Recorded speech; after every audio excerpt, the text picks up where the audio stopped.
Hi everyone and welcome to Smart Culture Education. This is the place where we make learning simple, clear and engaging. If you're new here, don't forget to subscribe so you can join us on this journey of mastering maths, science and more.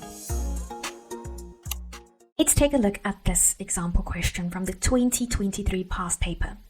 Solve the following equation. P minus 3 over 4 minus P minus 1 over 3 is equal to P over 2 minus 1. So first we identify the denominators. I see 4, 3 and 2. So what we want to do now is we want to find the lowest common denominator, or the LCD, of 4, 3 and 2. The smallest number that 4, 3 and 2 all divide into is 12. So 4 can go into 12 3 times, 3 can go into 12 4 times, 2 can go into 12 6 times. Why do we want the LCD? Why do we want the lowest common denominator? Because if we multiply every term in the equation by 12, we can remove all the fractions. So let's do that. First, we'll multiply the first term by 12, which is the lowest common denominator. Then I'm going to multiply the second term by 12. Then I'm going to multiply the third term by 12. And then I'm going to multiply the fourth term by 12. Now we simplify each piece by cancelling. 12 divided by 4 is 3. So this becomes 3 multiplied by P minus 3.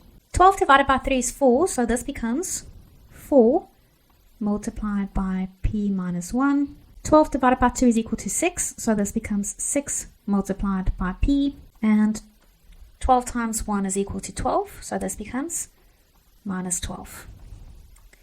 Now we expand each bracket. 3 times P is equal to 3P.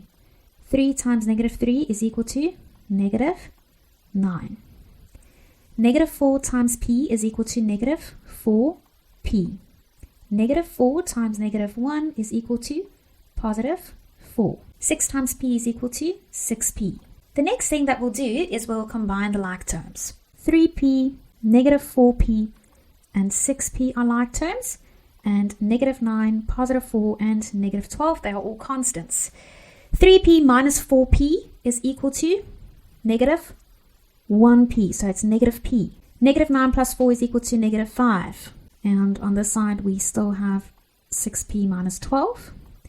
Now we want to isolate for P because we want to solve it. So I'm going to take this 6P over to the other side. When I take it over to the other side, it will become negative 6P. So I have negative P minus 6P. And on this side, I have negative 12. Now I want to take this negative 5 over to the other side. It will become positive 5. Now, negative P minus 6P is equal to negative 7P. Negative 12 plus 5 is equal to negative 7. Now, I will divide negative 7P by negative 7 because I want to get P alone. Whatever I do on the one side, I have to do on the other side as well. Negative 7 divided by negative 7. That will cancel out, so we are just left with P on the one side. Negative 7 divided by negative 7 is equal to 1. So that means P is equal to 1. Thank you for watching today's video on Smart Culture Education. If you found it helpful, don't forget to hit the like button and subscribe to the channel. And if you want to stay updated, tap the notification bell so you never miss our next lesson. See you in the next video.